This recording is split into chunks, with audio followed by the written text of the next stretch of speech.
Add to stream. There you go. So I'm still figuring this podcast thing out. What's up, everybody? Max Uhas here from Cannabis Marketing Solutions, dopeseo.com, and the Dope Marketing Podcast, and soon to be a lot more media stuff and whatever. And look, today we're going to talk about avoiding a hostage situation with your marketing company. All right, because once again, this has happened where we took on a new client. And, we're dealing with this situation where eventually they got paid, 5 figures a month. I want to say it was close to like $12,000 or $13,000 a month to do some digital marketing for a client that literally just brought it, that just hired us on, and did zero, did basically almost nothing in regards to work. And now we're dealing with a situation to where we come in and we're trying to make the necessary updates that they didn't do. And the sales pitch in the email, because I'm going back and forth with them saying like, hey, because I'm trying to reverse engineer exactly what they did on this website. And, their responses is, well, this is all a custom coded blah, blah, blah. And maybe they want to hire us back to do more custom coding on the website. Now, this to me is a hostage situation because, and we've seen it a lot. We saw it before with, before we just got into the cannabis space. This is kind of like a way that a lot of quote unquote agencies and digital marketing companies keep their revenue coming in, is that instead of just building something that works, they build something that's going to keep you paying for it. It's kind of like, if you go back, like, old stuff, like old cars, old appliances, like they built them to last, and whereas like now it's just like, oh, trust me, when your manufacturer's warranty is up in 3 years, you should expect your refrigerator to die in 3 years, regardless of how much you paid for it. And that's essentially that's essentially like what a lot of marketing companies, what a lot of web design companies do, is that instead of actually building you something that you can use and that you can like functionally go in and like change on or update, they build this out so that it's this quote unquote custom coded piece of crap that requires you to pay them for every single change that you want done on a website. Which to me is really, really shitty. It's a really shitty way of doing business. It's a really shitty way of retaining clients, because it's not like a, hey, I want to pay you. It's more like a, fuck, I have to pay you situation. And to me, it's just bad business. But unfortunately, like that's how a lot of these guys keep their monthly recurring revenue. That's how they keep people on retainer. Or they lock you into this like ridiculous contract to where it's like, you guarantee to pay us XYZ a month every month for 6 to 12 months. Oh, and with this caveat in the fine print that says like, hey, we own all your content, we own all this, we own all that. And I can go into horror story after horror story after horror story of how we've had to like literally go in and do like spec ops rescue missions for for some clients, because they literally were being held hostage by their digital marketing company, to where essentially like the digital marketing company owns or like created and manages all of their social profiles, all of their website, their domain, their email logins, their Facebook logins, their Instagram logins. And that's scary. Like if you think about this, like you're a business owner, right? You're a business owner. This is your business. You're paying someone to manage this. And meanwhile, they're essentially getting paid to take over your business if you don't pay them anymore. That to me is, I mean, if this was like a dating relationship, that's like the pure definition of like a toxic relationship, That's like the pure definition of like, let's just see what happens when I change my name here. I kind of like the bubble. That's like the pure definition of like, hey, baby, you don't need to work because I'll take care of you. And, but meanwhile, like you'll never have enough money to leave me. So you're like kind of stuck in this relationship no matter what I do. And that goes both ways, guys and girls. So sometimes eventually you get fed up and you leave. And then other times you're like, well, I'm just stuck. And then, but if you were dating someone or if you were married to someone, like that's never a good thing. On a business relationship, that's it probably goes both ways, but from a business relationship, that's a terrible thing because let's just say hypothetically, your business, like I'm just going to backtrack, right? So, by the way, thanks for listening. This is the second episode. I got really excited. I've been meaning to do more episodes. We've just got really busy with client influx and calls, and it seems to be like the beginning of the year, and everybody's like, "Ooh, we want to do our marketing." So it's a lot of meetings and a lot of onboarding. And this new client that we just onboarded literally just sparked this because this has always been a hot button for me. And there's a reason why we don't do contracts unless we're doing some sort of rev share deal, because we do have some rev share deals with some people to where like, hey, I understand you don't have a massively huge budget, but as a trade, we're going to get a piece of every single dollar you make because we're doing this at a discount. But when it comes to something like that, that requires a contract. But when it comes to just regular work, like we don't do contracts. So back to this. Last year we had a client who came on board, and I'm talking, this guy's company was doing roughly $250,000 a month. It's an ecom company, right? He was getting billed for almost a year for services that were never rendered. I'm talking like this new website redesign. He was getting billed for like a year for a website redesign. He was getting billed every month for a year, like just for a ton of work. And this was one of these things to where it was a custom coded website that literally could not be updated because the custom code would break every time there was a new update, and this was a WordPress site, it was a WooCommerce site, whatever, but the custom code would break every time there was an update. So these guys had literally not updated the website in over 2 years, possibly 4 years. And from a security standpoint, well, for one, there's so many things wrong with that, right? From a site speed level, from an SEO level, from a marketing level, from a like, yo, this shit looks like it's 5 years, like 5 or 10 years old level. But also like from if we're managing somebody's site, we're doing the updates. We're making sure that the updates don't break your site because we want your site to be secure, right? So what ended up happening was this guy's site got hacked multiple times to the point where he had code in there that was so malicious that it was reading his customers' credit cards, and people were getting their credit cards hijacked by using his website, right? And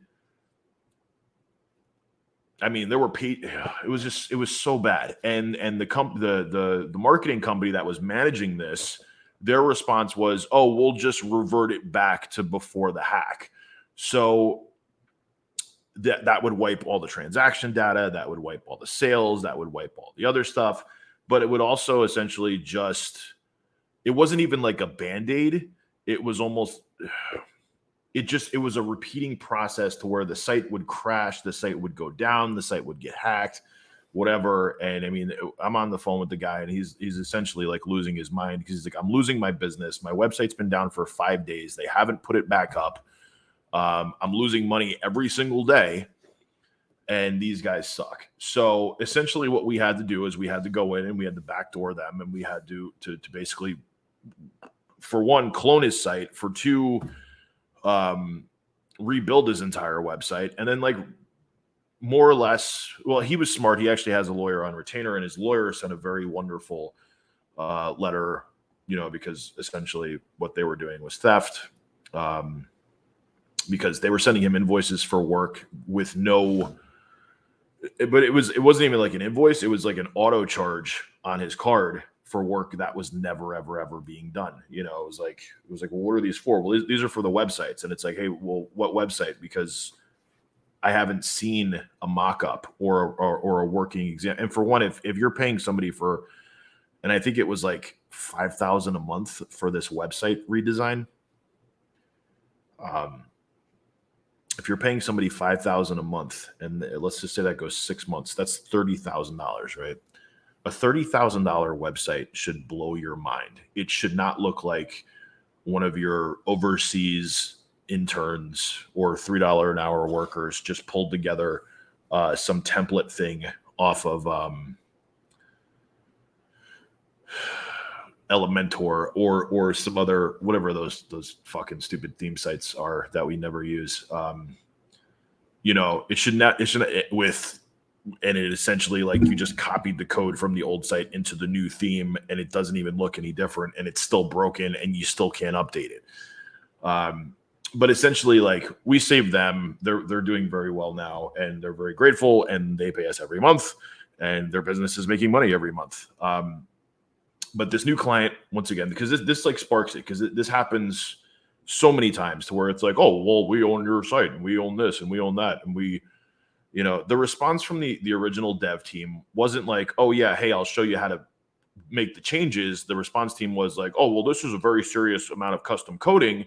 Meanwhile, I went through and like itemized each page. I have a massive spreadsheet of like every page on the website. And I'm like, none of this matches. It's all broken. It doesn't line up. Your custom code is broken. I just want to fix it. You know what I mean? Like, we got paid. We got paid to work on this website. We want to fix it. And thankfully, this is a very responsive customer, not one that just like disappears for 3 months or a month or 3 weeks and then goes, hey, I haven't heard from you. And it's like, we've been emailing you, you haven't responded, or we're waiting on your response. But it just pisses me off. So here's what I'm going to say. If you're looking, and this isn't like a pitch to like hire us, this is just a pitch to be aware and be careful of what's going on. You should always own your hosting. You should always own your own domain. You should create the logins for everything and then pass them along to your dev. Do not let them create it for you and you not have access to it, because that makes no sense, right? And then the other thing is that, like, if somebody pulls some sort of contract deal with you, or if they're saying like, hey, we're going to do this whole custom coded nonsense, run. Unless you want to be in a pseudo hostage situation to where you're going to be forced to now keep them on, because that was the other thing too. It was essentially like they were supposed to have this website done 2 months ago, and it's still not finished, and there's still a bunch of blank pages, and there's still a bunch of work that needs to be done, and it's not done. But they're on this quote unquote retainer, and the retainer's over, and the work's not finished. So whatever. I'm just telling you this. When it comes to your website is incredibly important to the success of your business. You should not ever be put into a situation to where you feel forced to work with a company if you don't want to, especially if they're not doing the work that you're asking them to do. And there's a lot of great companies out there, and there's just so many shitty ones that legitimately, like, their whole business model is, we'll get you to sign up on retainer, and we'll get you to sign this fine print contract where it says, like, we own your list, and we own your email list, and we own your customer database, and we own all the content on your website. And if you ever break the contract, we can take your website down, because I've also seen that happen. It's just bad business, and it's bad for the industry, but that's like a working model for a lot of digital marketing agencies. So essentially, read the fine print. If somebody wants you to sign a contract, read the fine print and then make revisions on it if you need to. But also, like, if read the reviews on a company. The other thing is that if there's a digital marketing company that essentially they're a web design company, but they're offering you SEO or some other stuff, and their site doesn't rank for anything outside of their brand name, or you should be very, very suspicious of that, because to me, it's like an SEO company should rank for keywords. They should be able to show up and be like, hey, this is what this as proof of concept, right? Like a social media company should have a following. Yeah, I mean, it would just make sense, right? Like a restaurant should have a chef and like proof of like them. If you're paying for a 5-star restaurant, they should have a 5-star chef, and they should have trophies and awards, and you should be able to read about them other places other than their salesperson talking to you about how great they are. Meanwhile, you do some research on them and you can't find them, or they suck balls. So that's just something to take into consideration. One other story. So 2 months ago, there was a guy who I'm not going to say the name of the company either, but similar situation. Now this is a weird one because he hired an overseas team, not even in India or Pakistan or the Philippines, or it was a company in Ireland, and these morons actually, because they had a staging version of his site, right? It was a staging version, like a build out version of his website, and the staging version of the site was live, crawlable, and had a working cart. And he had parted ways with them for over a year. But for some reason, like his brand name, like these guys were actually ranking for his brand name from the dev site, from like the staging site. And people were ordering on the staging site, placing orders, and the staging website was collecting payments. Who was getting the money? Because he wasn't. But he was getting angry emails from people about, hey, I ordered online. Where's my order? Right? So you think that helps? You think that helps a company? No. So essentially, we got paid a couple grand to come in and clean his stuff up, and we were able to get that taken down. We were able to get a bunch of other like just really sloppy work from that other company taken down. And I want to say like he paid us $3 grand to like come in and fix this. And I think that $3 grand made him roughly 85,000 that month. Because like his website started showing up again, and like he was able to do a bunch of stuff, and like we got all the so whatever, man. Like it's like, take care of your business. Don't hand it off to anybody else, and like do the research. Like if it doesn't feel right, like I understand like some people have really good salespeople, but like if they can't answer your questions, be afraid. Also, if they're asking you to like hand over stuff, or they're just telling you they're going to do it all for you and you don't need to worry about it, you should probably worry about it, or at least get the logins and stuff for it. So anyway, thanks for listening. Thanks for watching. Please like, share, subscribe, whatever. And yeah, we'll see you in the next episode. Peace.